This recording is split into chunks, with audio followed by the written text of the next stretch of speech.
Thanks for watching. Don't forget to like the video. And don't forget to subscribe.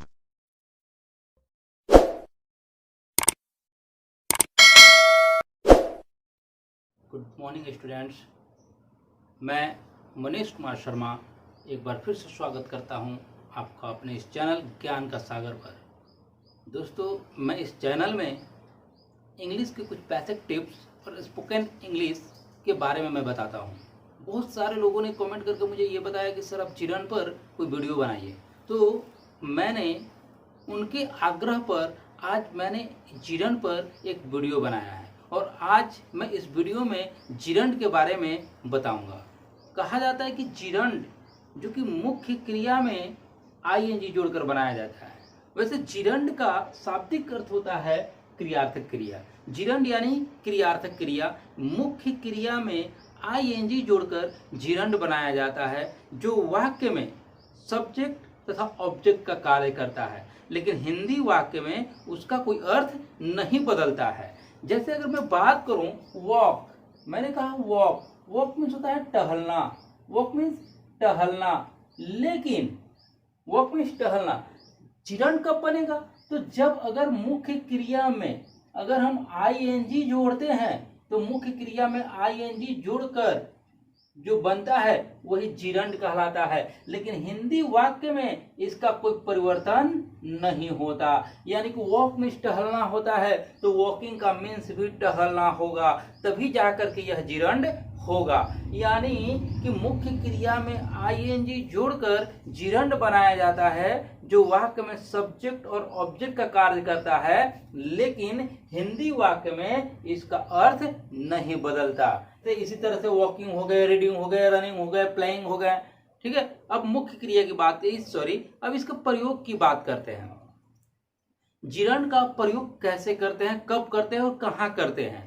कि जब हिंदी वाक्य में क्रिया अपने मूल रूप में आई होती है तो उसकी अंग्रेजी जिरंड बनाकर रख दी जाती है। जैसे अगर मैं ये कहूं कि मैं पढ़ना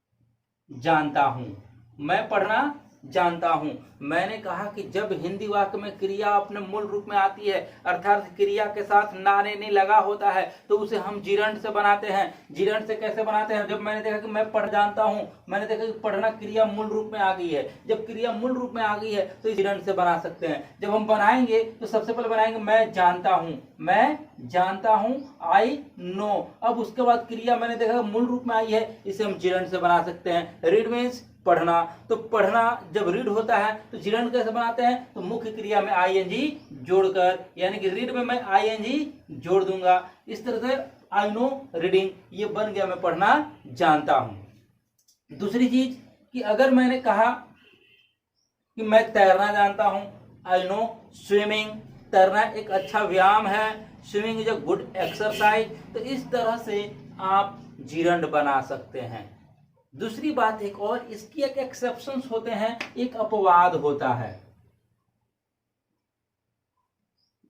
एक एक्सेप्शंस, एक अपवाद होते हैं, और अपवाद वो होता है कि जब हिंदी वाक्य में क्रिया मूल रूप में आई हो अर्थात क्रिया के साथ ना ने नी लगा हो तो उसकी अंग्रेजी इन्फिनेटिव और जिरंड दोनों बनाकर रखी जाती है। तो उसकी अंग्रेजी इन्फिनेटिव और जिरंड दोनों बनाकर रखी जाती है, लेकिन दोनों में बहुत अंतर होता है।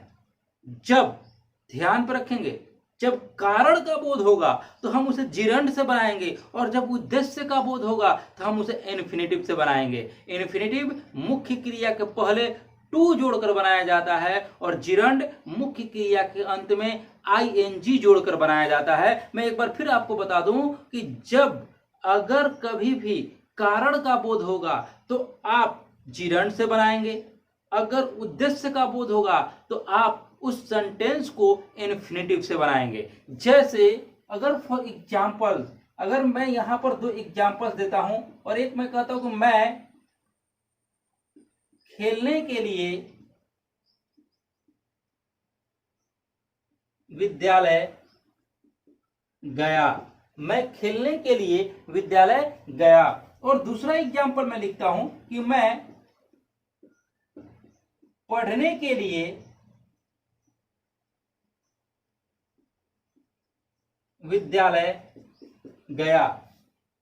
पहला एग्जाम्पल है कि मैं खेलने के लिए विद्यालय गया, दूसरा एग्जाम्पल है कि मैं पढ़ने के लिए विद्यालय गया। अब सबसे पहले हम यहां पर यह देखेंगे कि किस सेंटेंस से कारण का बोध हो रहा है और किस सेंटेंस से उद्देश्य का बोध हो रहा है। तो मैंने ये देखा कि मैं खेलने के लिए विद्यालय गया, मैं विद्यालय गया लेकिन किसके लिए गया, खेलने के लिए। लेकिन यहां भी मैं विद्यालय गया लेकिन किसके लिए गया, पढ़ने के लिए। तो दोस्तों विद्यालय लोग जाते हैं पढ़ने के उद्देश्य से, यानी कि पढ़ना, विद्यालय में जाने के लिए पढ़ना जो है वो क्या हुआ, उद्देश्य हुआ। तो यहां पर किस चीज का बोध करेगा, उद्देश्य का बोध करेगा। और जब खेलने के लिए विद्यालय गया तो उसके लिए एक रीजन होगा, एक कारण का बोध करेगा। तो जब यहां पर कारण का बोध कर रहा है तो इसे हम जिरंड से बनाएंगे, और जब यहां पर उद्देश्य का बोध कर रहा है तो इसे हम इन्फिनेटिव से बनाएंगे। जब हम ट्रांसलेशन बनाएंगे तो सबसे पहले बनाएंगे मैं विद्यालय गया, आई वेंट टू स्कूल।